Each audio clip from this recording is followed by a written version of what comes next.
बात नहीं है। बात ये है कि ये अच्छी बात भी नहीं है और ये उसूलन भी खड़ा है। बात कर रहे बात ये है ना, इस्लाम के खिलाफ बात कर रहा है। तो हम नहीं है। अगर यहाँ पाकिस्तान के खिलाफ बैठ कर वो कर रहे हो,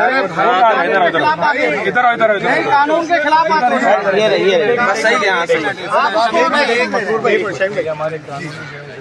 जी जी, बात ये है कि हम मुद्दे अगर हो तो भाई तो मुद्दा ही हम नहीं है क्या? गवर्नमेंट मुद्दा ही थोड़ी बनेगी इसमें यार। हाँ, ये मकामी खड़े हुए आपके सामने। देखो किसी के घर में इस तरह जाना ये तो घर नहीं, गंद खाना ही है। नहीं, पाकिस्तान के खिलाफ कोई घर में बैठ के वो करेगा। ये तो हम घर बोलते हैं, गंद खाना है। उसके अंदर महीने के लिए तो लेके जाएंगे ना। पहले वो तो होने दो ना। बस सही है सर। बात ये हो तो इधर ही चीज पड़ी है ना। चलो भाई पीछे पीछे पीछे। नहीं, वो अरेस्ट करने के बाद हम वीडियो बना लेंगे, मसला नहीं है। जल्द से जल्द निकाले, बस जल्द से जल्द निकाले, जल्द से जल्द निकाले उन्हें।